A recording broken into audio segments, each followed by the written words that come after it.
My name is Nkosi Zwelivelile Mandela from South Africa. I am here to join the global march to Gaza to ensure that we are able to break the blockade and the siege on Gaza. We have called on the global community to join us in Cairo as we embark on our march to the Rafah crossing on the 15th.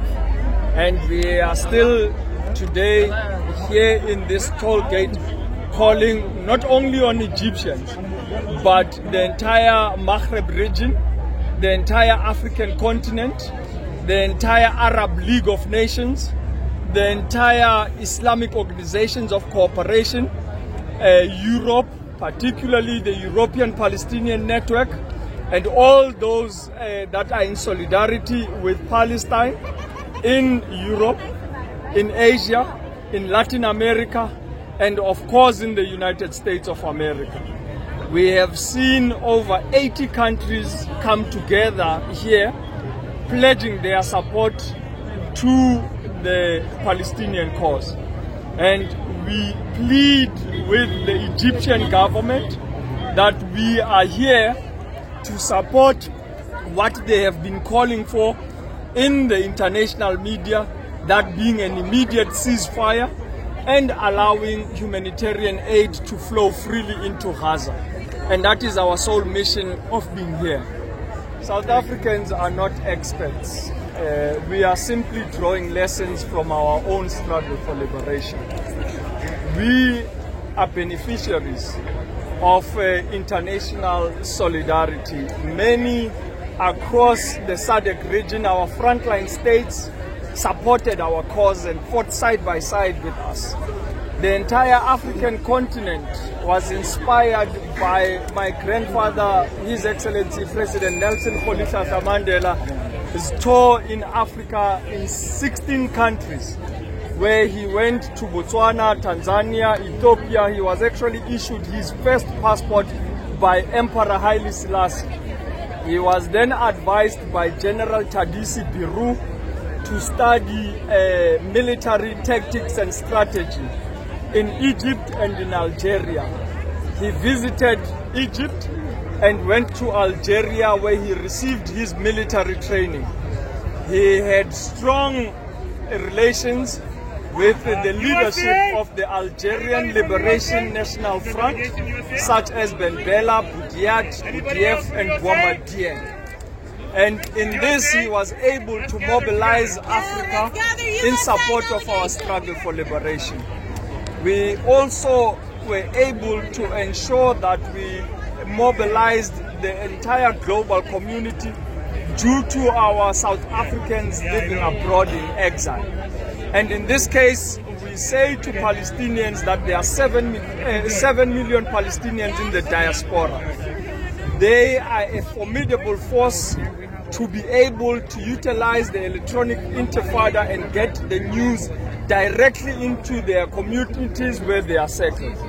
But we are also saying to the Arab League of Nations, as well as that of the Islamic Organization of Cooperation, that they can draw lessons from our frontline states, such as Lesotho, Swaziland, Zimbabwe, Botswana, Mozambique, Zambia, Namibia, Angola, who supported our cause, right to the cause, because they understood very well need to be held accountable through the rightful institutions like the ICJ and the ICC. But we are now aware that there are enablers that are allowing this genocide to be carried through.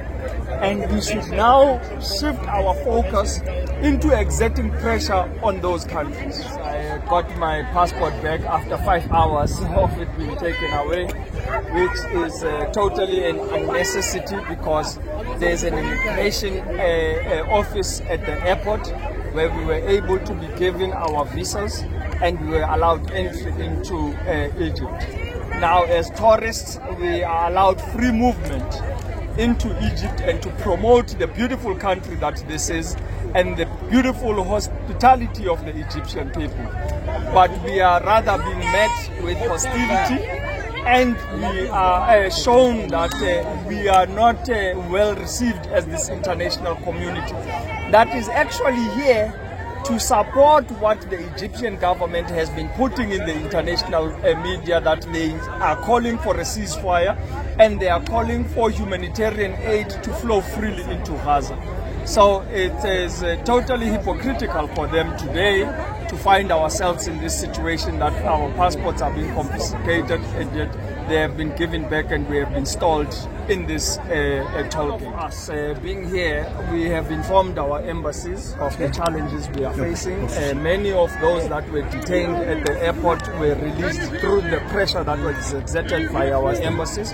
And we will forever be grateful to those embassies that have been supportive to the cause, the Palestinian cause, because they are more in a better position than our frontline states, because they are some of the richest powerful countries in the region. And we also say that South Africa could do much more. We have only been able to lead in holding the Zionist entity and apartheid Israel accountable by taking them to the International Court of Justice. But there are many more that we need to do at home. For example, Colombia having withdrawn selling coal to apartheid Israel. South Africa has become the #1 exporter of coal to Israel. And therefore, you can't on one hand be in the International Court of Justice, but on the other side, you are fueling the genocide. And these are the things that we want to ensure that our government withdraws from. We have South Africans currently that are participating in the actual genocide and have been singing the South African national anthem. We have, through the Ministry of Defense, the Foreign Military Assistance Act, which prohibits any South African from participating in any foreign military. And in this regard, since 2014, we have been collecting over 149 cases of these individuals.